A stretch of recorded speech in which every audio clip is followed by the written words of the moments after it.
Mungkin Arsenal sekarang ada di puncak tapi udah nggak ada agak-agak kedinginan lagi, udah agak-agak panas-panas sedikit.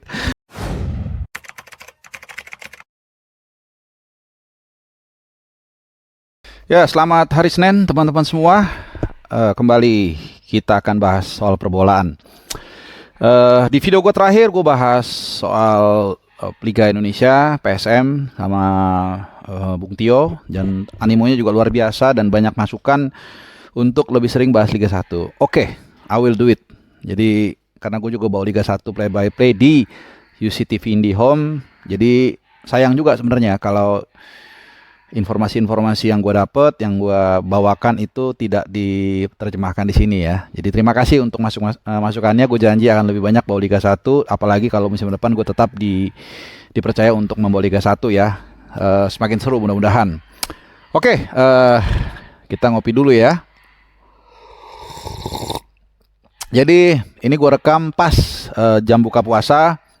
Dan juga tentunya untuk menemani buka puasa kalian, gue nggak tahu nih gue posting jam berapa, mungkin sekitar jam 7, jam 8, sebelum gue siaran EFL. Nanti gue siaran EFL apa ya, kalau nggak salah partainya Coventry lawan Watford ya, jam 20.30. Jadi kalau lu mau nonton, lumayan lah untuk sambil menemani setelah taraweh ya. Oke, kali ini gue akan bahas dari Liga Inggris, satu partai yang gue akan bahas, tapi akan menyangkut juga tim lain, yaitu kegagalan Arsenal. Ya, gue mengatakan kegagalan Arsenal karena mereka dalam kondisi di pressure sama City. Arsenal gagal meraup 3 poin dari Anfield. Ini memang fenomena yang unik ini. Kawan kita yang satu ini Liverpool ya, walaupun posisinya terseok-seok, walaupun dia musim ini sudah tidak ada lagi harapan untuk kemana-mana, tapi ya tiba-tiba bisa hajar Manchester United 7-0. Kemudian bermain semangat luar biasa lawan Arsenal.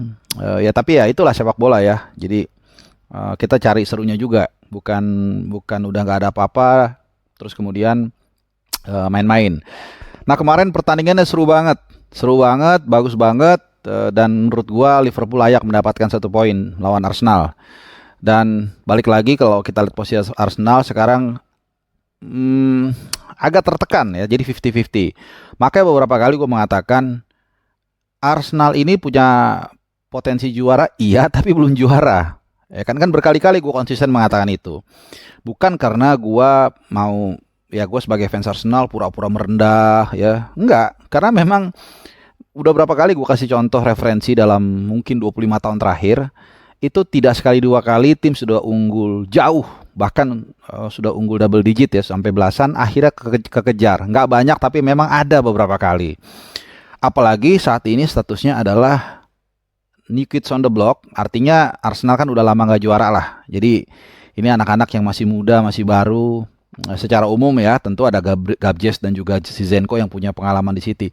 Tapi secara umum ini tim yang secara tim ini masih sangat mentah, masih setengah matang lah. Melawan tim yang sudah sangat berpengalaman seperti City. Dan terbukti saat ini, detik ini kita berbicara, selisih poin mereka 6. Ya memang City memegang 1 pertandingan sisa lawan Brighton. Nah, main di Brighton. Nah, cuman rekornya ini juga kita tahu jomplang banget ya, head to head mereka itu dalam era Premier League hanya sekali Brighton berhasil menang atas City. Sisanya kalah terus ya, sisanya kalah atau seri lah. Jadi kita asumsikan kalau City menang maka poinnya beda 3. Kemudian tanggal 26 April nanti, jadi kira-kira berapa? 2 minggu dari sekarang lah, itu City akan menjamu Arsenal di Etihad. Seandainya City berhasil mengalahkan Brighton beda 3 poin, kemudian nanti di Etihad Arsenal kalah, bedanya poinnya sama, bukan bedanya, poinnya sama, selisih golnya so far ya sampai detik ini menang City. Jadi City yang berhak di puncak klasemen. Jadi sekali lagi ini belum selesai ya. Gue konsisten mengatakan itu. Nah, kembali gue akan membahas pertandingan kemarin. Salah di mana atau ada apa dengan Arsenal? Sebenarnya so far Arsenal menurut gue sepanjang musim ini sebelum nanti kita ke pertandingan itu berhasil melewati beberapa kali turbulence ya, di antaranya kalau gue inget-inget saat mereka kalah dari MU di pertemuan kedua, kemudian mereka bangkit, terus sempat kalah dari eh, Everton yang baru aja ganti pelatih menjadi jadi Soundice, itu juga kemudian mereka bisa bangkit. Lalu waktu dia atau mereka hampir kalah dari Bournemouth, akhirnya ada gol di detik-detik terakhir juga demikian. Lawan Aston Villa juga sempat tertinggal kemudian membalikan. Sebenarnya udah beberapa kali berhasil melewati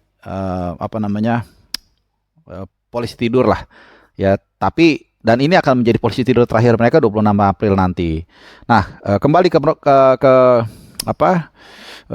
ke pertandingan kemarin, menurut gue ini juga satu ganjalan ya, walaupun melawan Liverpool itu memang tidak mudah. Sekali lagi mereka selalu punya motivasi lebih ketika menghadapi tim yang punya motivasi juga gitu, atau dianggap musuhnya seperti MU gitu ya. Nah, kemarin kalau kita lihat pertandingan di Anfield ya, gua akan bahas langsung ke pertandingan. Jadi per gol gua akan bahas. Gol pertama itu dicetak Martinelli. Nah, untuk gol pertama ini sebenarnya jadi gini, untuk urusan menyerang itu sebenarnya Arsenal oke.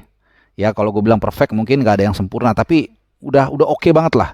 Pelapisnya juga cukup di sana, ada Trossard, bahkan ada Emil Smith Rowe di luar Martinelli sama Saka ya. Kemudian juga Gabje sudah balik, masih ada Nketiah di cadangan. Jadi oke sebenarnya. Cuman memang lagi-lagi lini belakang ini yang menjadi masalah ya. Salah satunya ada dua persoalan di sini. Pertama adalah absennya Saliba, dan kedua adalah Zinchenko. Nah, nanti gua akan elaborate ya. Jadi Zinchenko ini menjadi dua sisi mata uang. Ya, oke. Tapi kita akan urut dari yang gol per gol supaya enak ya. Dari gol pertama Arsenal yaitu dicetak oleh Martinelli. Nah, ini kalau menurut gua akan visualisasikan aja ya. Sebenarnya ketika terjadi counter itu atau pressure itu sebenarnya dalam posisi 5 lawan 4. 5 backnya Liverpool, 4 penyerangnya Arsenal. Artinya sebenarnya Arsenal punya keunggulan jumlah pemain. Liverpool punya keunggulan jumlah pemain. Tapi kemudian dalam sebuah skema transisi bertahan itu ada satu momen di mana TAA agak telat menutup Martinelli. Kenapa? Karena Martinelli-nya kosong karena Ibo Konate itu sedikit naik ke atas, ketarik memang, tapi TAA tidak cepat mengcover Martinelli dan kemudian ada bola yang agak keselimpet dari Van Dijk dan gol. Oke, 1-0. Kemudian gol kedua. Nah, kalau gol kedua ini gue tidak menyalahkan backnya Liverpool. Menurut gue ini murni karena memang konektivitas yang sangat sempurna antara Martinelli dengan Gabjes. Ya, kalau lu lihat proses golnya Jesus itu sebenarnya kan dia diapit sama dua pemain, Van Dijk sama kalau nggak salah Ibo Konate. Nah, sebenarnya Van Dijk udah men-screening posisinya Gabjes, tapi 1 detik setelah Van Dijk membalikkan lehernya melihat ke arah Martinelli pengumpan, Gabjes itu langsung ngambil posisi dan langsung cepat Martinelli ngirim umpan dan boom, gol. Dan golnya juga tandukan. Jadi gini, itu gak terlalu kencang sebenarnya tandukannya, tapi kalau namanya gol sundulan, mantul itu paling susah ditangkis oleh atau dihalau oleh penjaga gawang. Ya itu paling susah. Makanya kita lihat seolah-olah kayaknya Becker nggak ada effort, tapi enggak. Ini karena susah. Ini yang jadi kiper pasti tahu nih. Bola mantul, tandukan itu susah. Sama Ujung. Nah, kalau Ujung memang karena secara fisik jangkauan kita tidak sampai ke ujung gawang ya. Nah, itu yang gol kedua Arsenal. Nah, dalam kondisi seperti ini kemudian sebenarnya menurut gue sih harusnya agak lebih pragmatis sebenarnya menurut gue, harusnya Arsenal ya. Tapi kemudian nggak ngerti, mungkin mau cari killing goal. Nah, gol ini masalahnya datang di menit 42 akhir babak pertama. Ya, kalau misalnya lebih cerdik sedikit, tutup rapat pintu, amankan babak pertama dengan 2-0, itu turun minum kondisinya berbeda.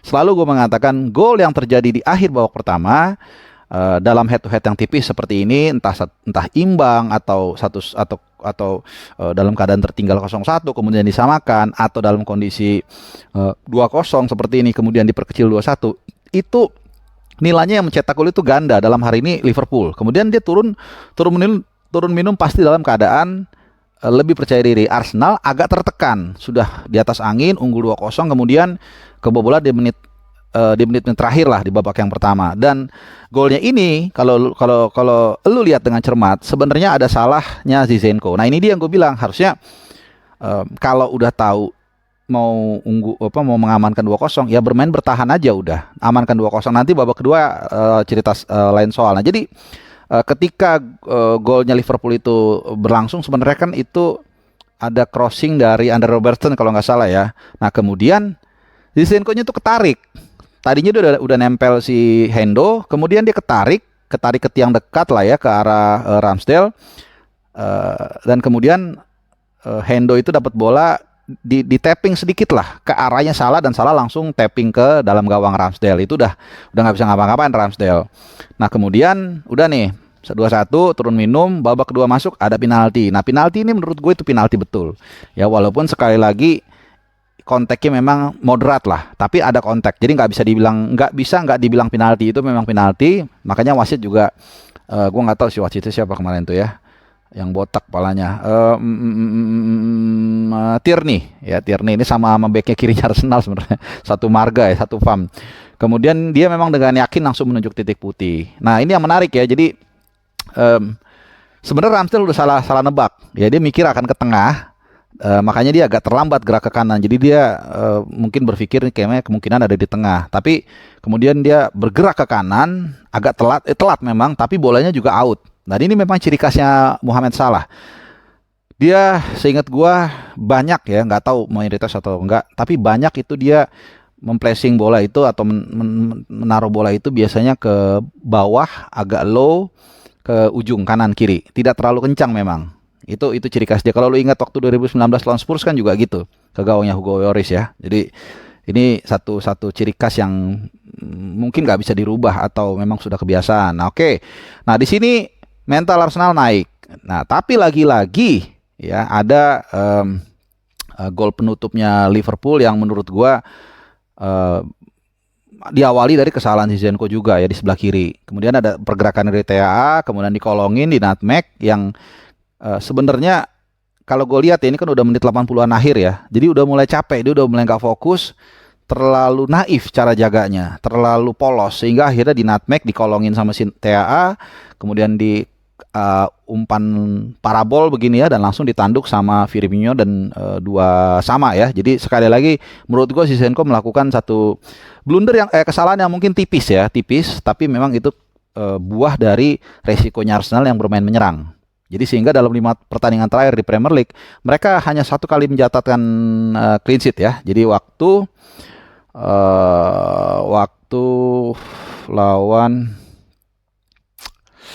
Fulham 3-0. Sementara sebelum ini kita tahu lawan Leeds 4-1, lawan Crystal Palace 4-1, lawan Bournemouth 3-2. Jadi sebenarnya sih ya resiko sekali lagi ya. Mereka menyerang, kemudian bisa kebobolan juga. Selama menang nggak apa-apa. Tapi kemarin ada kalanya juga dalam kondisi tertentu, misalnya pas mau turun minum, dia rapatin dulu, nanti baru babak kedua dia bermain menyerang lagi. Nah kemudian kalau udah 5 menit lagi terakhir mau selesai, ya amankan lagi, fokus, atau mungkin diganti. Makanya ya kan kalau kita perhatikan setelah kebobolan tersebut, itu kan langsung Zinchenko diganti sama Tierney. Nah ini menjawab pertanyaan apa yang salah dengan kebobolan kedua itu. Jadi Zinchenko udah capek banget, dan itu sebenarnya bukan salah Zinchenko juga. Menurut gue salahnya Arteta karena terus membiarkan dia sampai akhirnya habis dan mudah dieksploitasi oleh lawan. Nah ini dari catatan gue. Nah, gue rasa sih itu dulu ya. Jadi pemaparan gue terkait hasil kemarin, yang jelas ini membuat horses racing antara Arsenal dan City akan terus berlangsung sampai akhir musim. Sekali lagi, mungkin Arsenal sekarang ada di puncak, tapi udah agak kedinginan lagi, udah agak panas-panas sedikit ya. Tapi sekali lagi belum selesai, ya, apapun masih bisa terjadi. Dan sebenarnya Arsenal di satu sisi juga diuntungkan ya dengan hanya fokus di Liga, sementara City masih berkutat di Liga Champions. Mereka akan bermain beberapa hari lagi mungkin ya lawan Munchen. dan juga masih di FA Cup walaupun lawannya hanya Sheffield United ya. Sementara Arsenal hanya fokus di Liga tapi lagi kembang-kembis juga nih. Oke, mungkin itu dulu pemaparan dari gua. Terima kasih ya sudah menonton dan jangan lupa buat kalian selalu nyalakan loncengnya dan juga subscribe ya supaya nggak ketinggalan video-video gue terbaru. Terima kasih, salam sehat.